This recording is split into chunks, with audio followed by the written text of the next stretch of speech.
BRS అధినేత మాజీ CM KCR అమెరికాకు వెళ్లనున్నారని తెలుస్తోంది. అమెరికా వెళ్లడానికి కేసీఆర్ పాస్పోర్టు రెన్యువల్ చేసుకున్నట్లు చెబుతున్నారు.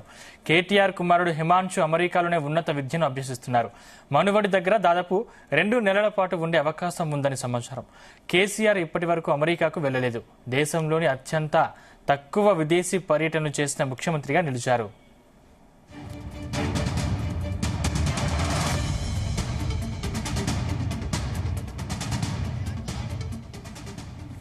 వచ్చే నెలలో అమెరికాకు మాజీ సీఎం కేసీఆర్ వెళ్లనున్న సమాచారం. పాస్పోర్ట్ కూడా రెన్యువల్ చేసుకున్నట్టు తెలుస్తోంది. ఇదే అంశానికి సంబంధించిన మరింత పూర్తి సమాచారం మా కరెస్పాండెంట్ రాధాకృష్ణ అందిస్తారు. Radhakrishna, good evening Sandeep. BRS అధినేత మాజీ సీఎం కేసీఆర్ త్వరలో అంటే వచ్చే నెలలో అమెరికా పర్యటనకు వెళ్ళినట్టుగా తెలుస్తా ఉంది. అమెరికా పర్యటనలో భాగంగా తన మనుమడు కేటీఆర్ పుత్రుడైనటువంటి హిమాంశు అమెరికాలో చదువుకుంటున్నాడు, ఉన్నత చదువు చదువుకుంటున్నాడు. హిమాంశు దగ్గర కొద్ది నెలల పాటు ఉండాలని, దాదాపుగా 1.5 రోజుల పాటు హిమాంశు వద్ద కేసీఆర్ ఉన్నట్టుగా తెలుస్తా ఉంది. గతంలో కూడా అమెరికా వెళ్తాడని ప్రచారం జరిగింది. అయితే కొన్ని కారణాల వల్ల అనివార్య కారణాల కొంత వాయిదా పడ్డట్టు తెలుస్తా ఉంది. ఈ నేపథ్యంలో వచ్చే నెలలో మార్చిలో మొదటి వారమో లేకపోతే 2వ వారంలో అమెరికా పర్యటనకు కేసీఆర్ వెళ్తున్నట్టుగా పార్టీ వర్గాలు చెప్తా ఉన్నాయి. చాలా రోజుల్లో అంటే కేసీఆర్ గతంలో 10 సంవత్సరాల పాటు అధికారంలో ఉన్నటువంటి బిజీ షెడ్యూల్ తో ఉన్నాడు. ఆ కాలంలో మొత్తంగా కూడా పూర్తి స్థాయిలో పరిపాలన పైన దృష్టి పెట్టాడు. తెలంగాణకు సంబంధించి తెలంగాణ ఉద్యమ కాలం నుంచి దాదాపుగా ఉద్యమం తర్వాత తెలంగాణ ఏర్పడిన 10 సంవత్సరాలు అధికారంలో ఉండడం వల్ల పూర్తి స్థాయిలో కేవలం రాష్ట్రం కోసం, తదవిధంగా ప్రజల కోసం కొంత ఈ పరిపాలన దాంట్లో బిజీగా ఉండిపోయాడు. సో ఈ కాలంలో ఈ మధ్య ఎన్నికల అనంతరం కొంత జరిగినటువంటి ఫలితాల నేపథ్యంలో ఫామ్ హౌస్ కు పరిమితమయ్యాడు. ఫామ్ హౌస్ లో దాదాపు 6-7 నెలలు గడిపాడు. ఈ తర్వాత ఇప్పటి నుంచి మళ్ళా మరోసారి పొలిటికల్ గా యాక్టివ్ అయ్యే పనిలో ఉన్నాడు. ఈ సందర్భంలో హిమాంశు దగ్గర అమెరికాలో ఉన్నాడు. గతంలో హిమాంశు కూడా తాతయ్య తన దగ్గర రావాల్సిన గతంలో కోరాడు. అప్పుడే వెళ్తారని ప్రచారం జరిగినప్పటికీ కొన్ని అనివార్య కారణాల వల్ల అక్కడ అమెరికా వెళ్ళిపోయాడు. అయితే ఈ నేపథ్యంలో ఈ రోజు పొద్దున కూడా పాస్పోర్ట్ సంబంధించి రెన్యువల్ చేసుకున్నాడు కేసీఆర్. అయితే వచ్చే నెలలో దాదాపుగా 1.5 రోజుల పాటు పైగానే అమెరికాలో కేసీఆర్ పర్యటన ఉండబోతున్నట్టుగా తెలుస్తా ఉంది. అక్కడే ఉంటూ పార్టీ వ్యవహారాలను కూడా కొంత మానిటరింగ్ చేసినట్టుగా తెలుస్తా ఉంది. అయితే కేసీఆర్ గత 10 సంవత్సరాలు అధికారంలో ఉన్నప్పుడు ఏ రోజు మాత్రం విదేశీ పర్యటనకు వెళ్ళలేదు. అధికారికంగా మాత్రం చైనాకు వెళ్ళాడు. చైనాలో ఉన్నటువంటి కొంత అభివృద్ధి కార్యక్రమాలు కావచ్చు, ఇండస్ట్రియల్ కావచ్చు, ఇన్వెస్ట్మెంట్ కి సంబంధించి, అదే విధంగా చైనాకు సంబంధించిన పూర్తి స్థాయిలో ఇట్లా అభివృద్ధిలో ముందు దూసుకెళ్తుందనే దానిపైన కొంత స్టడీ చేయడానికి చైనా టూర్ కు మాత్రం వెళ్ళాడు అప్పుడు పరిపాలన భాగంగా. అయితే ఆ తర్వాత ఇప్పుడు కూడా అనేక కార్యక్రమాలు విదేశాల పెట్టుబడులకు సంబంధించి ఆ తనయుడు అదేవిధంగా మంత్రి ఉన్నటువంటి కేటీఆర్ మొత్తం కూడా అవి చూసుకున్నాడు ఆ విదేశీ పర్యటన. సో ఇప్పుడు అమెరికా వెళ్తుండడంపై, కేసీఆర్ అమెరికా వెళ్తుండడం పైన రాజకీయ వర్గాలు కూడా కొంత ఆసక్తికర చర్చ జరుగుతోంది. ఎందుకంటే ఎప్పుడు వెళ్ళని అమెరికాకు కేసీఆర్ వెళ్లడం ఏంటి అని చెప్పేసి కూడా కొంత రాజకీయ వర్గాల్లో కూడా కొంత ఆసక్తికరంగా చర్చ జరుగుతోంది. కేసీఆర్ పర్యటన పైన ఇటు అధికార పార్టీ కాంగ్రెస్ కావచ్చు, అదేవిధంగా బీజేపీ, ఇతర పార్టీలు సామాన్యంగా అంతా కూడా కేటీఆర్ పర్యటన పైన, కేసీఆర్ పర్యటనకు సంబంధించి, అమెరికా పర్యటనకు సంబంధించి ఆరా తీస్తున్నట్టుగా తెలుస్తా ఉంది. మొత్తానికి కేసీఆర్ ఏది చేసినా కొంత ప్రత్యేకతనే ఉంటుంది. రాజకీయంగా కావచ్చు, కేసీఆర్ మౌనంగా ఉన్నా, కేసీఆర్ మాట్లాడినా ఏదైనా కొంత సంచలనంగా ఉంటుంది. కేసీఆర్ తీరు మొదటి నుంచి కూడా అదే ఉంది. ఇప్పుడు అమెరికా పర్యటనకు సంబంధించి కూడా పార్టీతో పాటు ఇతర పార్టీలకు రకరకాల చర్చలు, ఊహాగానాలు నెరవేరుతున్నాయి. ఇప్పటికే ఈ రోజు తెలంగాణ భవన్ లో మొత్తంగా కూడా పార్టీ క్యాడర్ తోని పిలుచుకొని విస్తృత స్థాయి సమావేశం జరుపుతున్నారు. రాబోయే స్థానిక సంస్థల ఎన్నికలతో పాటుగా భవిష్యత్తులో పూర్తి స్థాయిలో తెలంగాణలో బీఆర్ఎస్ మరోసారి ఏ ఎన్నిక జరిగినా పూర్తి స్థాయిలో ఫుల్ ఫ్లెడ్జ్ గా బీఆర్ఎస్ గెలవాలి, ప్రజలు బీఆర్ఎస్ కి అండగా నిలుస్తారని చెప్పి ఒక ధీమా వ్యక్తం చేస్తున్నారు. కాంగ్రెస్ ప్రభుత్వం పూర్తిగా విఫలమైంది. ఇక నుంచి మేము ప్రజా ఉద్యమాలు నిర్మిస్తాము, కాంగ్రెస్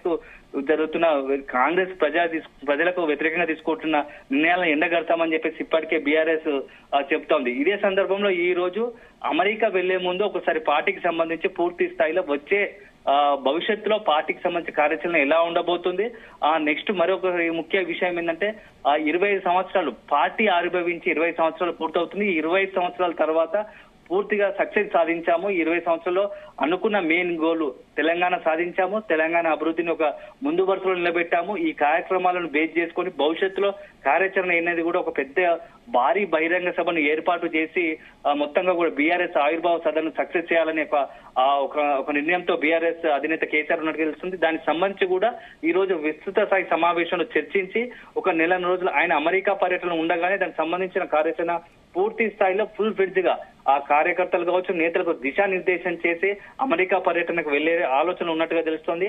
ఆ పర్యటనలో భాగంగానే ముందు సంబంధించి పార్టీకి సంబంధించి ఈ 3-4 నెలల కాలం అమెరికాలో ఉన్న కేసీఆర్ ఉన్న సందర్భంలో కేసీఆర్ అమెరికా వెళ్తే అంటే ఇక్కడ పార్టీ బాధ్యతలు ఎవరికి అప్పగిస్తారు? అంటే ఈ పార్టీ కార్యక్రమాలు ఎవరు నిర్వహిస్తారు?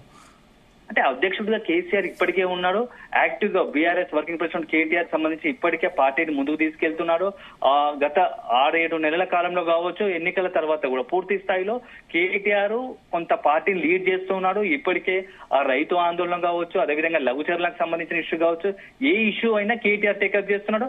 అదే సందర్భంలో మాజీ మంత్రి హరీష్ రావు, ఇటు ఎమ్మెల్సీ కవిత వివిధ అంశాలపై పార్టీలో అంతా కూడా ఒక ఐక్యంగా ఉంటూ సందర్భంగా వచ్చినప్పుడు ఆ నేత తెరపైకి వచ్చి తన వంతు పాత్రగా ఆ ప్రజల ఆందోళనకు మద్దతు ఇస్తూ ప్రజల్లో ఉన్నటువంటి మా ఆందోళనకు మద్దతు తెలుపుతా ఉన్నారు. సో ఇప్పుడు ప్రస్తుతం కేటీఆర్ బీఆర్ఎస్ వర్గ పార్టీ కార్యక్రమాలు absence of KCR farm house లో ఉండడం వల్ల మొత్తం కేటీఆర్ కూడా ఇప్పుడు ప్రస్తుతం ఆయన మార్గదర్శనంలో పార్టీ క్యాడర్ నడుస్తా ఉంది. భవిష్యత్తులో కూడా అంటే కేసీఆర్ అమెరికా పర్యటన వెళ్ళినా కూడా ఇప్పుడు ఏదైతే కేటీఆర్ ఆధ్వర్యంలో నడుస్తుందో అది కూడా భవిష్యత్తులో కొనసాగే అవకాశం ఉంటుంది. సో ఇప్పటికే దానికి సంబంధించి ప్రణాళిక బ్లూ ప్రింట్ రెడీ చేసినట్టుగా తెలుస్తుంది. దాన్ని ఈ రోజు నేతలకు అదే విధంగా కార్యకర్తలకు కొంత గైడ్ చేయాలనే ఉద్దేశంతోనే ఈ రోజు విస్తృత స్థాయి సమావేశం పెట్టినట్టుగా తెలుస్తా ఉంది. ఎందుకంటే సంవత్సర కాలం అయిపోయింది కాంగ్రెస్ సంబంధించి అధికారంలోకి వచ్చి.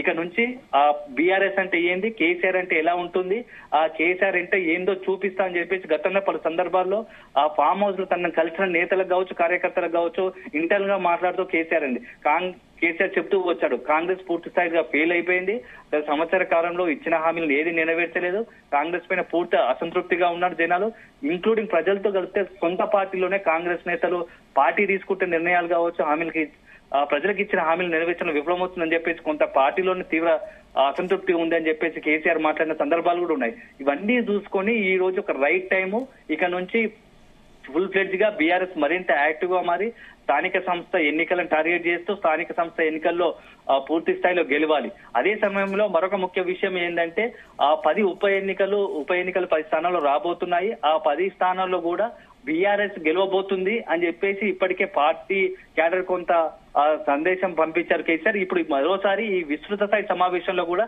త్వరలో రాష్ట్రంలో సంచలనం జరగబోతోంది.